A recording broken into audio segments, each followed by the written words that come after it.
Santa Monica Boulevard, en plein cœur de Los Angeles et du mythique quartier de Beverly Hills.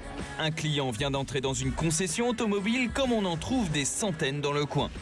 Mais celui-ci pose beaucoup plus de questions qu'à l'accoutumée, car la voiture qui l'intéresse est un véritable phénomène, la Tesla Roadster. Elle accélère autant qu'une Porsche 911 Turbo et un peu plus qu'une Ferrari F430, sans consommer la moindre goutte d'essence et sans émettre le moindre bruit de moteur. C'est la première voiture de sport électrique produite en série. Ce miracle, on le doit à Elon Musk, le fondateur du système PayPal de paiement sur Internet, qui, après avoir fait fortune grâce au net, s'est lancé dans un pari fou, produire une supercar zéro émission avec l'aide des cofondateurs de Google et l'ancien président d'eBay, des acteurs majeurs de la net économie.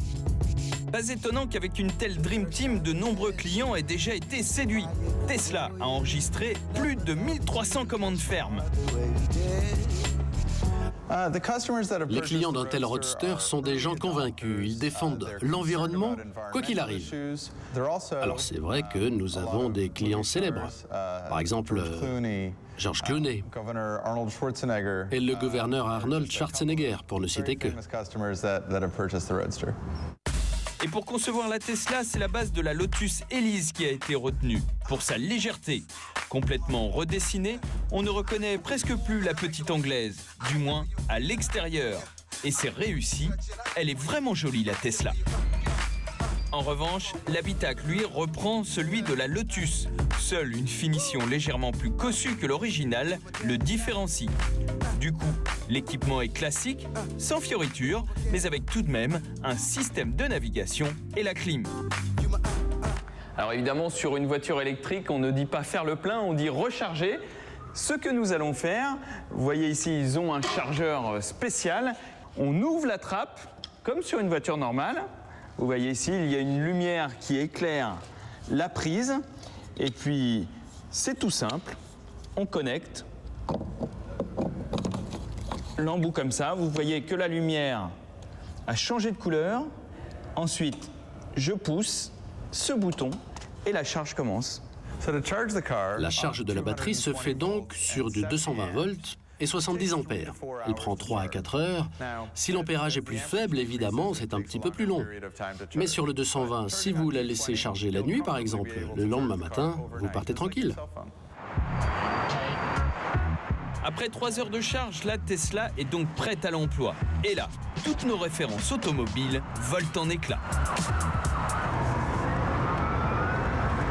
Oula, déjà, sans appuyer, déjà, la Tesla, ça marche très très fort et pourtant, j'ai à peine appuyé sur l'accélérateur.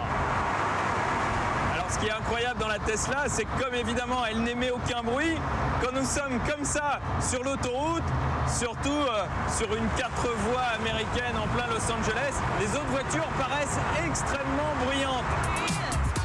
Mais surtout, oubliez vos a priori sur l'électrique. Avec ses batteries lithium-ion de dernière génération, la Tesla peut parcourir 360 km sans être rechargée. Sa vitesse de pointe de 200 km/h en fait la voiture électrique la plus rapide du marché. Cela grâce à son moteur électrique d'une puissance de 185 kW, soit l'équivalent de près de 250 chevaux pour une voiture à essence. Vendue 109 000 $ aux USA, la Tesla est depuis peu disponible en Europe et notamment en France pour 99 000 €. Pas si cher pour une voiture avec de telles performances et une telle technologie et qui ne vous coûtera pas un sou à la pompe à essence. C'est aussi la seule supercar qui bénéficie du bonus maximum à l'écotaxe, soit 5 000 € de remise. C'est une vraie révolution.